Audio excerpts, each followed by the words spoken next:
Statistics never tell the complete story of what is going on, but the studies can provide a clear direction at that point in time to where things may be heading.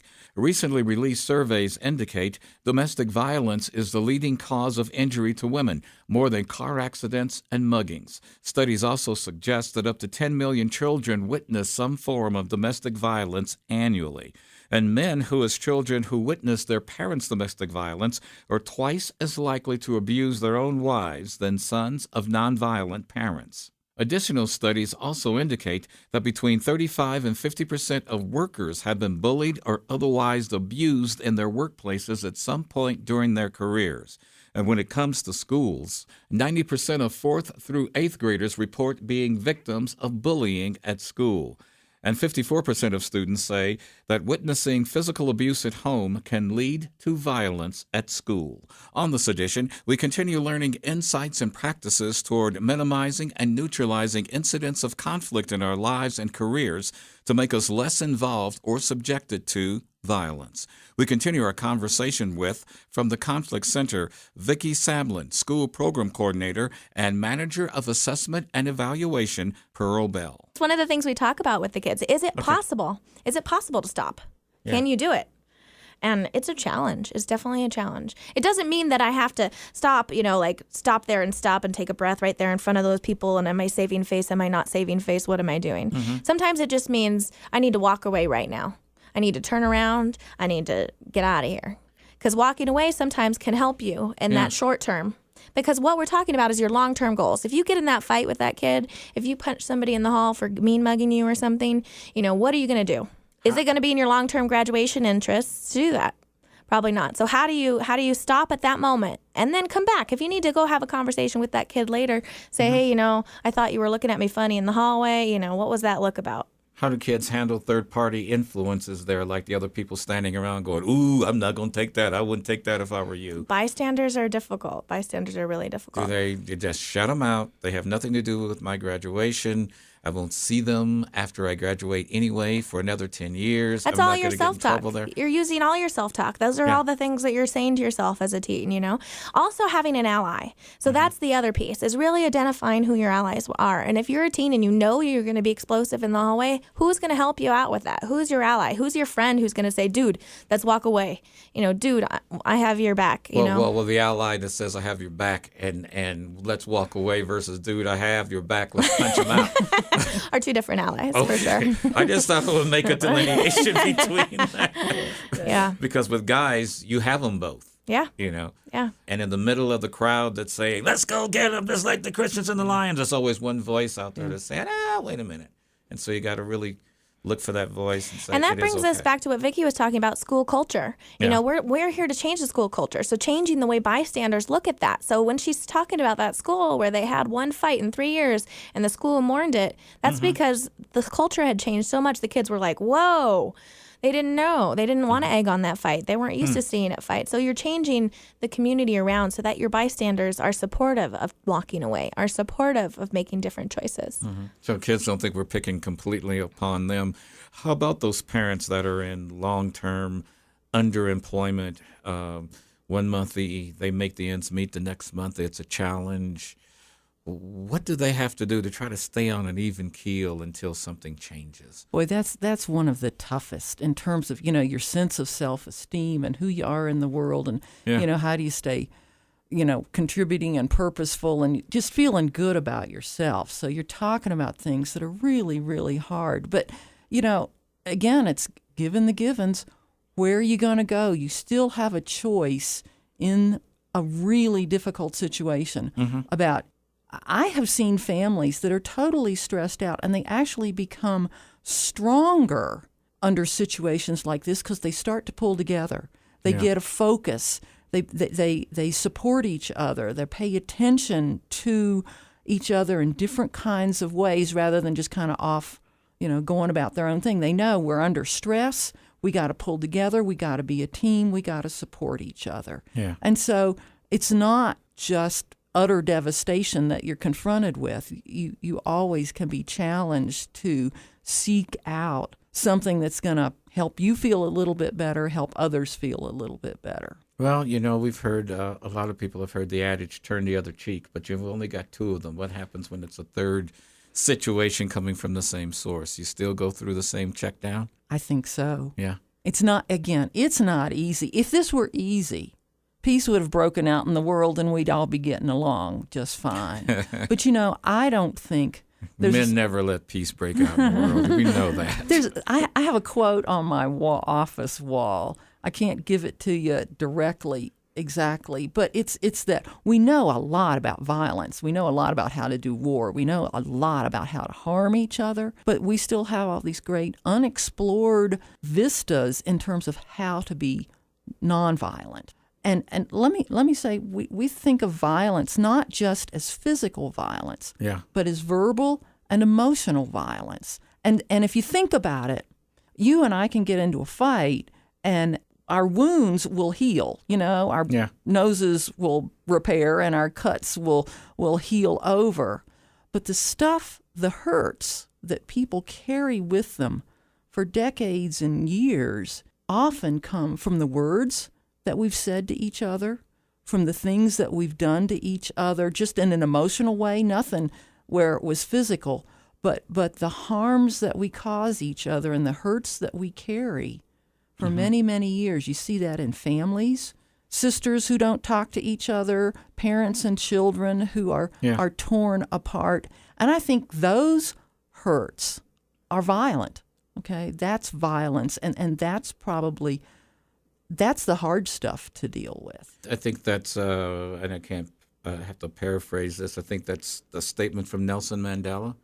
I can forget about what you said to me, but I will never forget about how it made me feel.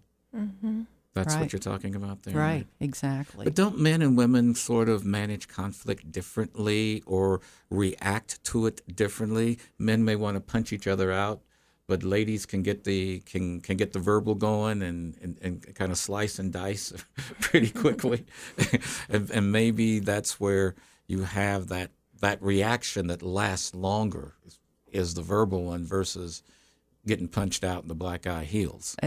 Absolutely. I think the verbal emotional violence, the other part about emotional violence is I don't have to touch you and I don't have to say anything. Yeah. I can just exclude you. And if you get the sense that I think you're worthless and you do not belong on this planet at all, then that's really powerfully emotional harm that we do to each other. Exclusion, you see it in schools, you see it with kids. You can't come to my birthday party. You're not my friend anymore.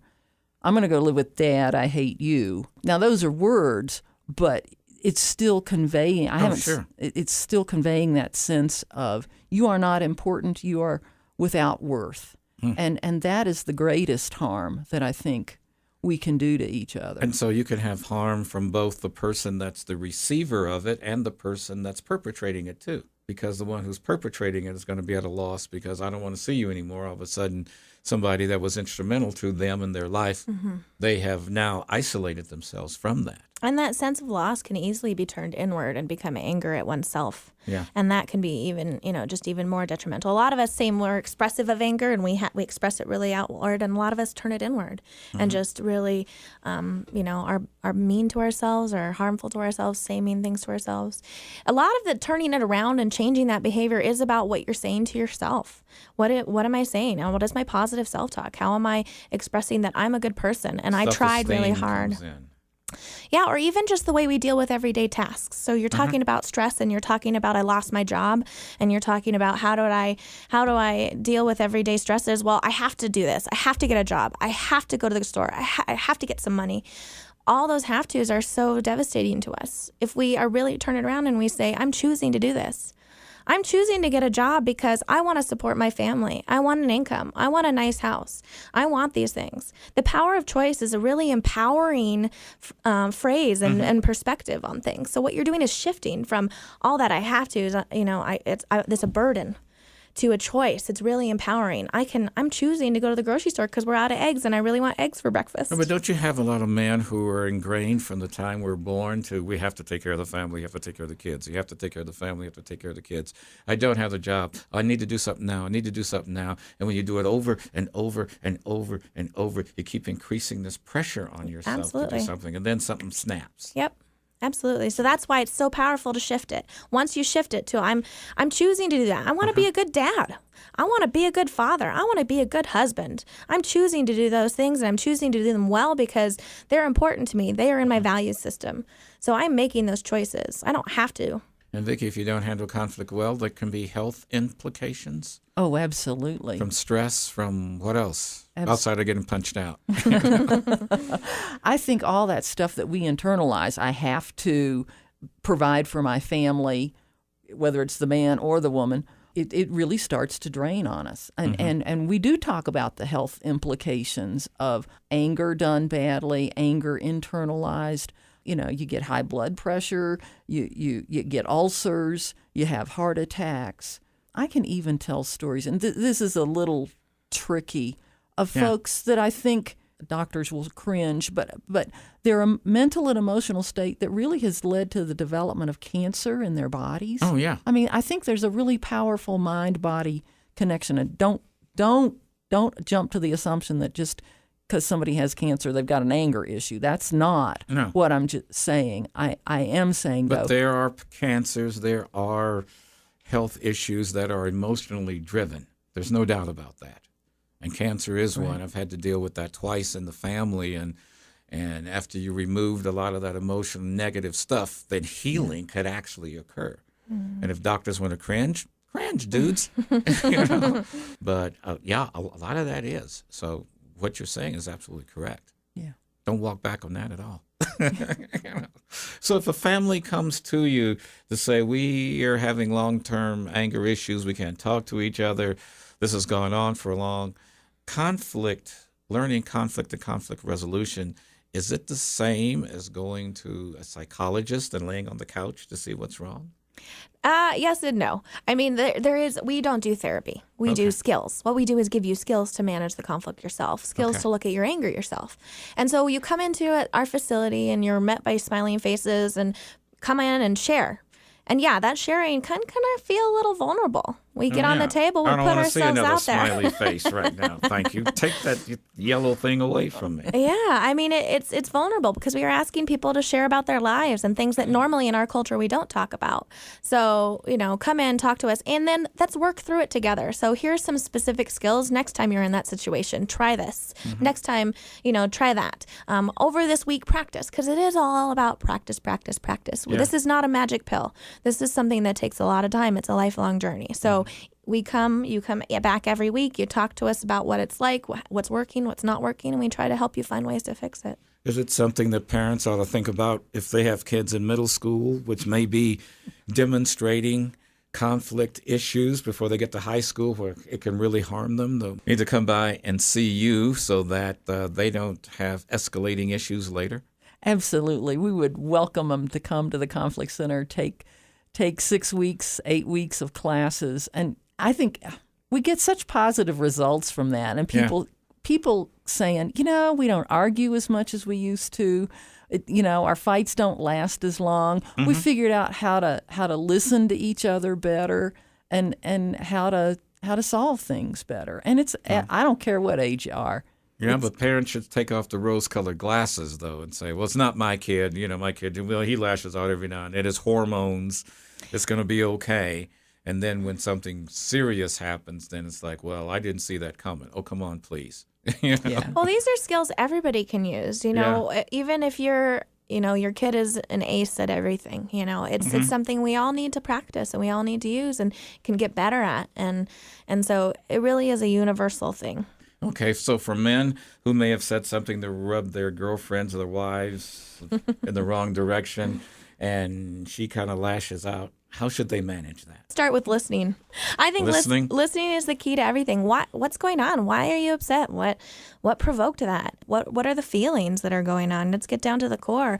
Why was that such a issue for you? Why did that make you vulnerable? Why did that hurt? Mm-hmm.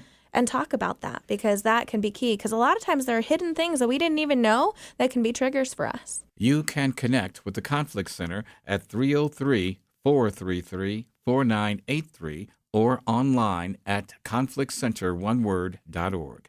The center confers its annual Ambassador of Peace Award on February 12th at the Ogden Theater with food, music, and a peaceful spirit. Details to attend are also on the website at conflictcenter.org.